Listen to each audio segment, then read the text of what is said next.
Bom, depois do meu sucesso estrondoso do primeiro vídeo, eu resolvi gravar um segundo, né? Por que não?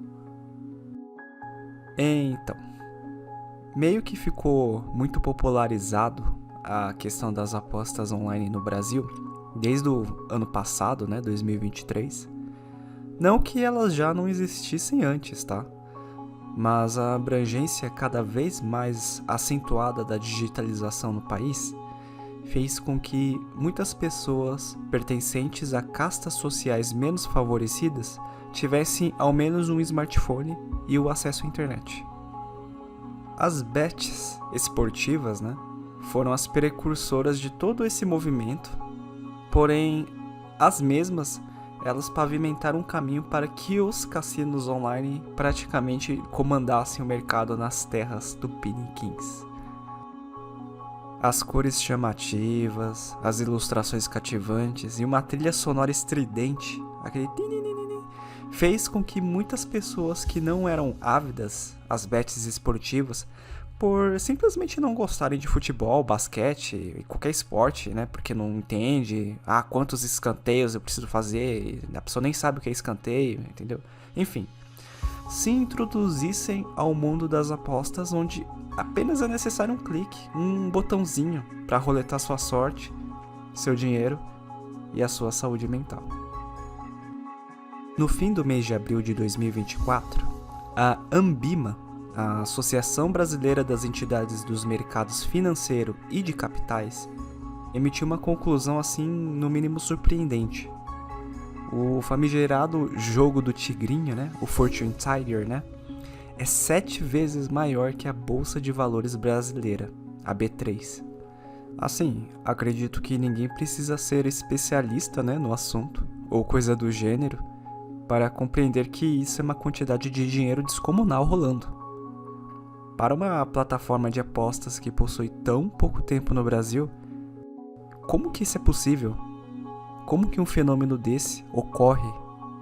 Porém, antes de chegarmos diretamente ao jogo do tigrinho em si, e qualquer cassino online que está operando no Brasil, que é o assunto do vídeo, né? Precisamos entender como o mundo das apostas operam no Brasil. Ou melhor, na história da humanidade em si, né? Mesmo que de uma forma breve e resumida. Sabemos muito bem que as apostas não é coisa de ontem. Existem registros que elas já eram praticadas há 10 mil anos atrás, e de maneiras bem primitivas, né? Um exemplo era o arremesso de pedras dentro de um círculo demarcado no chão, ou qualquer atividade da qual envolvesse a mira e a habilidade do apostador em si. Lembrando muito as gincanas que a gente tem hoje em dia, né? Principalmente nas festas juninas. Mas, definitivamente, o que caracteriza a concepção de aposta, contemporaneamente falando, se popularizou na Europa, principalmente no Reino Unido e na França, no fim do século XIX, com os jogos de futebol, mas principalmente as corridas. E o maior destaque nessas corridas eram as de cavalo. Por ser um animal icônico no continente e sempre presente em batalhas, em diferentes circunstâncias e conflitos, né? Criou-se um misticismo, um afeto único pelo animal e, consequentemente, inúmeras pessoas começaram a apreciar o esporte em si.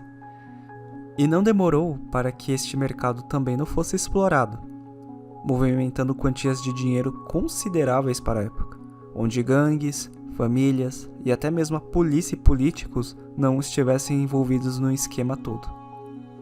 Após algumas décadas e o fim da Segunda Guerra Mundial, lá em outro continente, os Estados Unidos se consolidou como uma das maiores potências do mundo, alavancando seu capital a dimensões estratosféricas e, por consequência, os seus estados foram amplamente beneficiados. E uma cidade no estado de Nevada se personalizou como a maior imagem mainstream do que subentendemos deste mercado de apostas.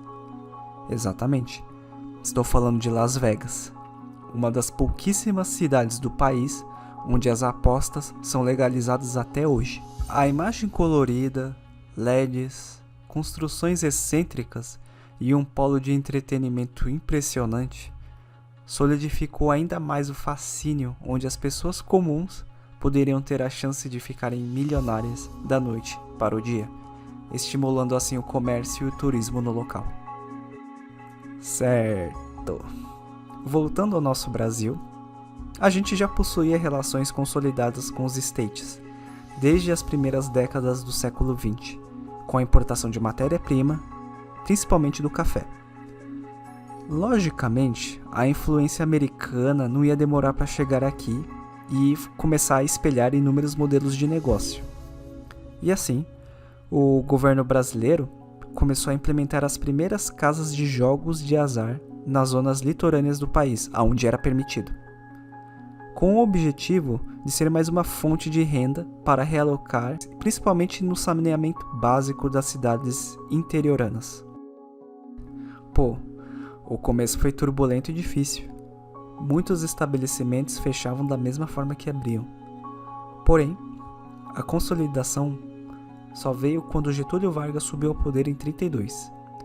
Com ele, as tributações e dificuldades que impediam os jogos de azar de prosperarem foram praticamente revogadas, e isso durou até o fim do seu mandato, quando ele foi deposto em 1945 pelos militares, e então assumindo o general Eurico Gaspar Dutra. Após a transição, os jogos então foram totalmente proibidos em solo brasileiro. Isso se dá devido ao perfil extremamente conservador e religioso de Dutra e sua esposa Carmela.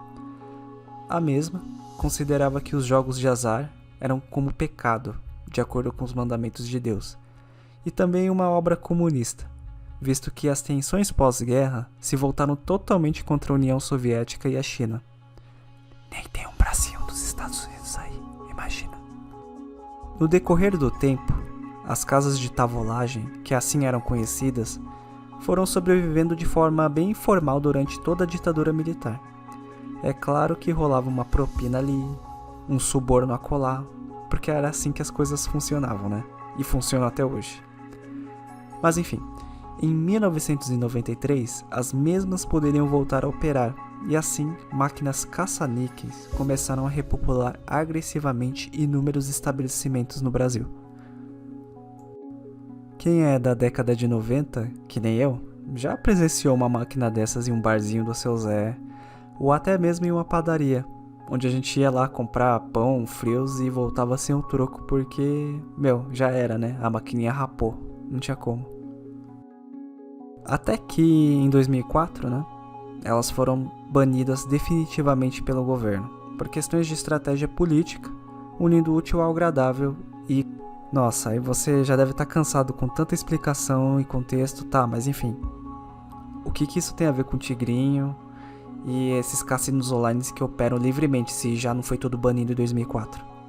Por um simples fator. As sedes desses cassinos online estão fora da jurisdição brasileira, então os mesmos não podem ser fiscalizados. É sério. É sério.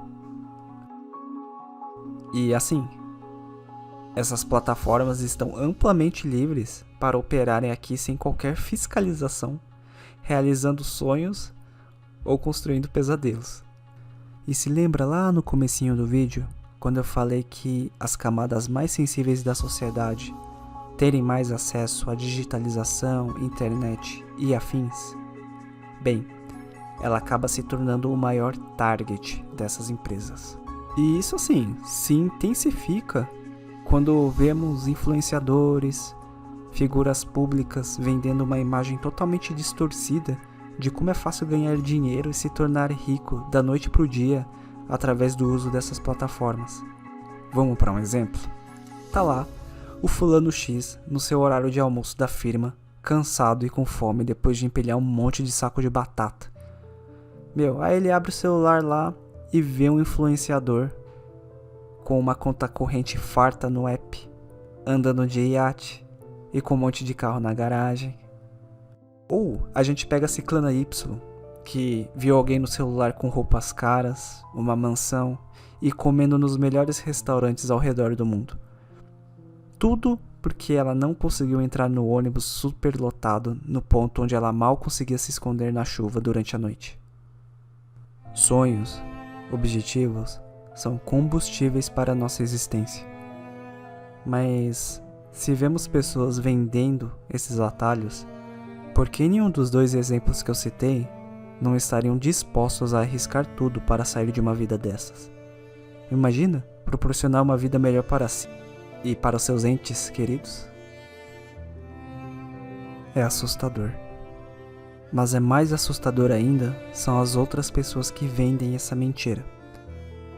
Primeiramente, aquele influencer que está divulgando e jogando, elas recebem quantias fictícias do próprio jogo para elas roletarem. Elas não estão gastando nada. E se por meio de ilustração elas quiserem gastar um dinheiro de verdade, esse dinheiro já foi disponibilizado previamente pela empresa que ela foi contratada. Além de que, o jogo que elas estão jogando é uma cópia totalmente manipulada, dando a sensação que é muito mais fácil de acertar aquele jackpot do que se imagina. E no fim, pessoas perdidas, levando outras pessoas perdidas, porém desesperadas, a um abismo. Tanto que essas pessoas que divulgam, né? Elas informam: não, isso não é uma sugestão, eu não estou incentivando você a jogar. Bem, eu não conheço um fumante que parou de fumar por causa das fotos atrás das cartelas de cigarro. Mas enfim, nós, seres humanos, somos uma fonte de renda para os outros, seja na saúde e nos momentos bons, mas principalmente na doença e nos piores dias. Vício, tristeza e desespero, eles vendem e dão muito dinheiro. Tanto que não é apenas um influencerzinho que divulga essas plataformas. Grandes conglomerados, sejam eles de comunicação e até mesmo operadoras de telefonia, estão totalmente envolvidas nisso. Mas existe aquela boa e velha afirmação: ah, mas joga quem quer.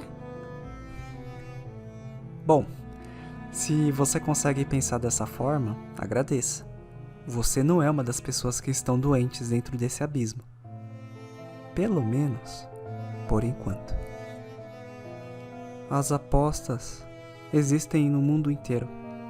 Sim, mas no Brasil, o problema é estrondoso, pois o nosso poder de compra é miserável, ainda mais em um país onde 60% da população vive apenas com um salário mínimo, em que seu dia trabalhado mal vale 1 quilo de mistura.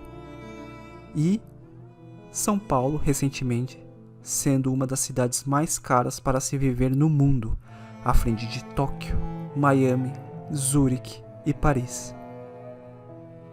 Gente, isso é tenebroso.